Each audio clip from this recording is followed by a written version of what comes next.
If you want to know who God is, the only definitive means of determining who God is by accessing God's own self-disclosure in Revelation. God tells you who he is. Other than that, every means of determining who God is usually based on some kind of personal experience that we might be magnifying into uh, something about God, but it really refers to the way that God is engaging us in a particular moment. It does not refer to who God is in any absolute form. I'll give you a practical example of what I'm talking about. I was once in Chicago, and this is the point of Aqidah. I was once in Chicago, and I was at a restaurant called Epic Burger, and I was getting a sandwich, and right there in front of me was George Lucas, the creator of Star Wars. And I thought to myself, man, George Lucas, the multi-billionaire, eats the same hamburger that I eat. SubhanAllah. Right? Right? But I started thinking to myself, if I went up right now and I said, hey, George, you're worth $1 billion, man, or multi-billion dollars. I'm not paying for my food in your presence. This is on you. The food that I'm getting for my family, you're going to pay for it. And if George Lucas turned to me and said, no, man, I'm not paying for your food. For me to conclude from that personal interaction with George Lucas that George Lucas is stingy would be inaccurate. It would be incorrect. In fact, George Lucas is one of a few billionaires that has pledged to give like the vast majority of his wealth in charity when he dies or whatever. George Lucas's unwillingness to buy my food would have been just a reflection of his relationship with me. That's it. When we see how Allah subhanahu wa ta'ala is engaging any group of people, it is a reflection of how God is dealing with them. And if they have husn dhanbillah, if they have a good opinion of Allah, right?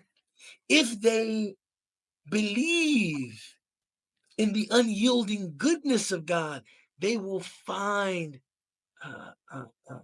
sweetness. They will find contentment in how God is dealing with them. But they will not conclude that because my situation is difficult, God must be harsh. God must be unforgiving. God must be without mercy. No. All of that would be inaccurate. All of that would be incorrect. You would be taking a personal relationship and you would be extending that. And God is not worshiped through abstractions. If you want to know who God is, read the Quran. In terms of the difficulty that we find in the world,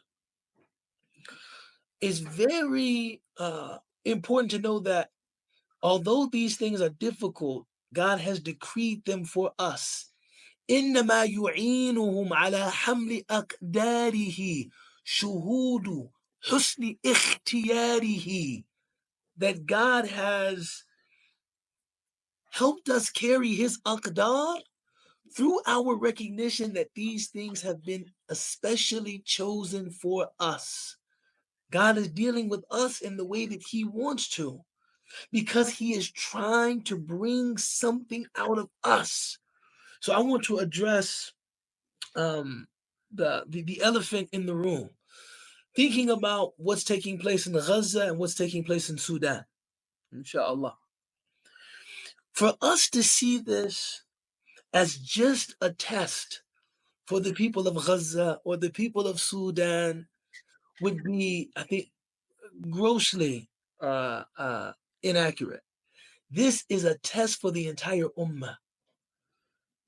This is a test for all of us. And if we respond to the test, this can raise us to higher levels of consciousness. This can raise us to higher levels of fraternity and sorority. This can change the way that we relate to each other as an ummah if we respond to the challenge. But if we look at this challenge through nationalist prisms, this is a regional issue, a nationalist issue, we will stay stuck and confounded in the way that we're stuck and confounded. So I think that, it's important not to use your individual situation to conclude something definitive about God. We should not do that. That is why we have revelation. That is what I meant by that story. I couldn't take George Lucas's response to me to be indicative of who George Lucas is. No, no. He's dealing with me on the basis of our relationship. And in the case of God, not George Lucas, you should actually understand that God intends good for his servant.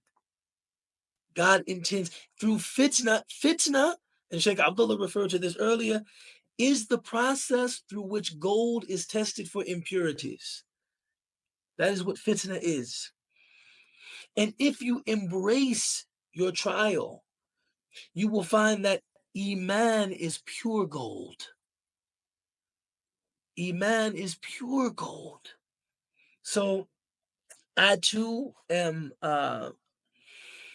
troubled by the state of the world, and we should be. We should be people of sensitivity in that regard. But I know al-amru fi yadillah.